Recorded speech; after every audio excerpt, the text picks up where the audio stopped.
Hi everyone, my name is Ehsan, and in this video I'm going to show you what happens when you submit your research paper. What's the behind the scene. So if you go through the list of the videos that I have created so far, this is video number 27. Before explaining that, I have a disclaimer. There might be different procedures, the different journals might have different steps, but this is what I understood from these years of publishing papers and just put the pieces together. But there might be some extra steps or redundant steps that I'm explaining over here. I just want to say, I just take it with a grain of salt. All right, I'm gonna go through it. So when you submit your paper, your manuscript, the corresponding author does that, and your paper goes to the editorial office for that journal. So basically you submit your manuscript and they might send it back to you. There might be some guidelines that you haven't followed. So they're going to send it back to you, say, all right, I need to fix that, or you forgot to attach one of the documents. So they're going to send it back to you and you fix that and you submit it again. And once you pass that step, your manuscript goes to the editor-in-chief for that journal. And then from there, that person is going to pass your paper to the associate editor for that category, that field of study that you submit your paper. So journals might have different associate editors based on the category. So that makes it easier for them to distribute the papers.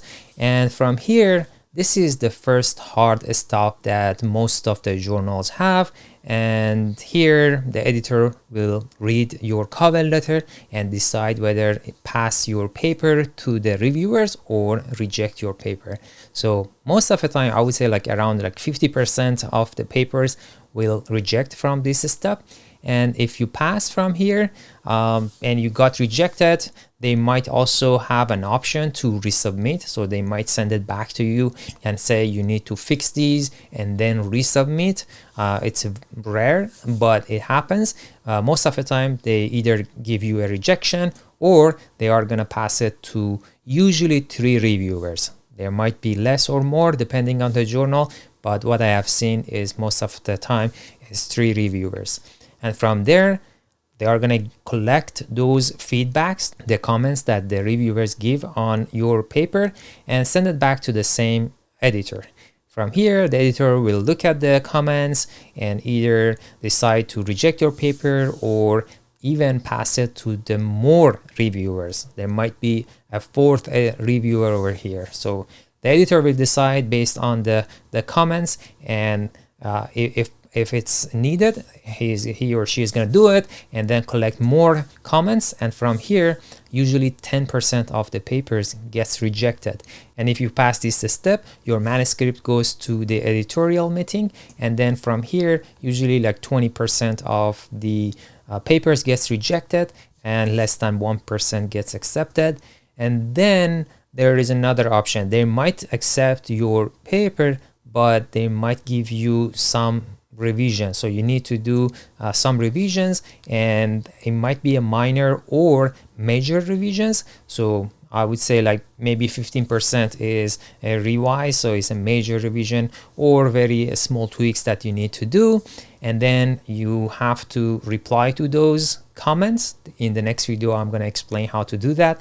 And then you are going to send it back. So they are going to give you those comments, and at this point you either give up. You are going to say they have asked me too much to do. I'm not going to send it, do all these comments that they have told. They said you need to do such and such experiment and add it to this paper, and you don't have time to do that, or you don't want to. You do not agree with what they said, and that's okay. You can give up from here, or you can reply to those comments and send it back. So you are going to work on those comments and send it back to the editorial office, and the circle happens again. I'm just going to walk you through it. They might also give your manuscript again to the reviewers, 1 or more, and then finally they are going to accept your paper.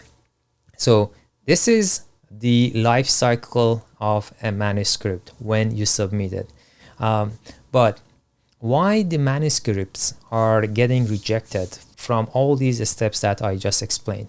There might be different reasons. The main one usually is the scope of that journal. You might submitted your paper for a journal that publishes on A, B, and C. Those are the field of studies that they are publishing, and you have worked on X and Z, right? So they are going to reject your paper. Or there might be nothing new or novel about your paper, so they are going to reject it. But don't take it personal. Just get those comments as a feedback. Just assume someone read your paper, someone who has the knowledge read your paper and gave you those feedbacks. Just work on those feedbacks, improve your paper, and submit it to another journal. So just know that rejection is part of the process when you submit your paper. Now I'm going to talk about the publication cost. Do I have to pay to publish my paper? So before that, let me walk you through when you want to download a paper, right? So you have to either be part of a university or an institute. So those universities, they are going to pay to those websites so you are able to download, right? But the other option is if you are not able to download, let's say you have graduated, then you have to purchase it, right? So you have to pay to get that manuscript. Or there might be some open access papers. So most of the time, this is not an option. You might go to a journal in one of their issues and you see only a couple of them have open access. This open access is the money that the journal got from the authors. And they also got it from their funding sources, and they are going to use that so everyone can download their paper, and usually those paper gets even more citations because it's open access and everyone can easily download it. One of the ways that when I graduated from university and I couldn't download these papers was to email the corresponding author and asking to give me a copy of that if possible. So that would be another option. But most of the time, if you read the title, the abstract, so those are free, then you know that you need this paper and you can find it, right? So these are the things that I want to explain before going to the business model. So here I'm showing you a business model for journals.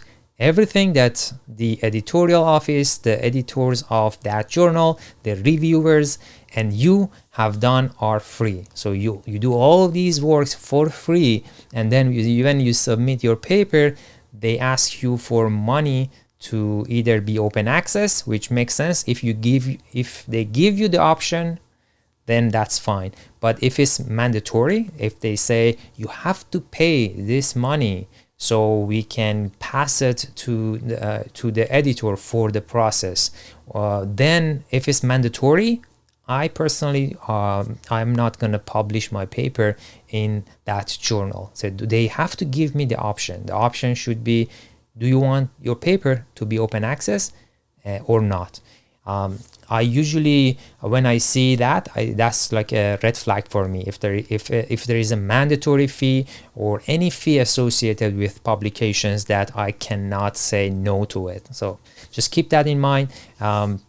But some of the business model, like let's say if they have to maintain the website and all of that, there are many costs associated with this, but everyone here is working for free, for the prestige, for the credit that they get as the editor, as the reviewer. I understand that part. There are some money involved over here, but in general, the revenue that they get is definitely more than what it costs for them to maintain this, because the majority of the work has been done for free. So I just wanted to explain that. And with that, this is the end of this video. In the next video, I'm gonna explain how to reply to those comments that the reviewer put on your paper. See you in the next video.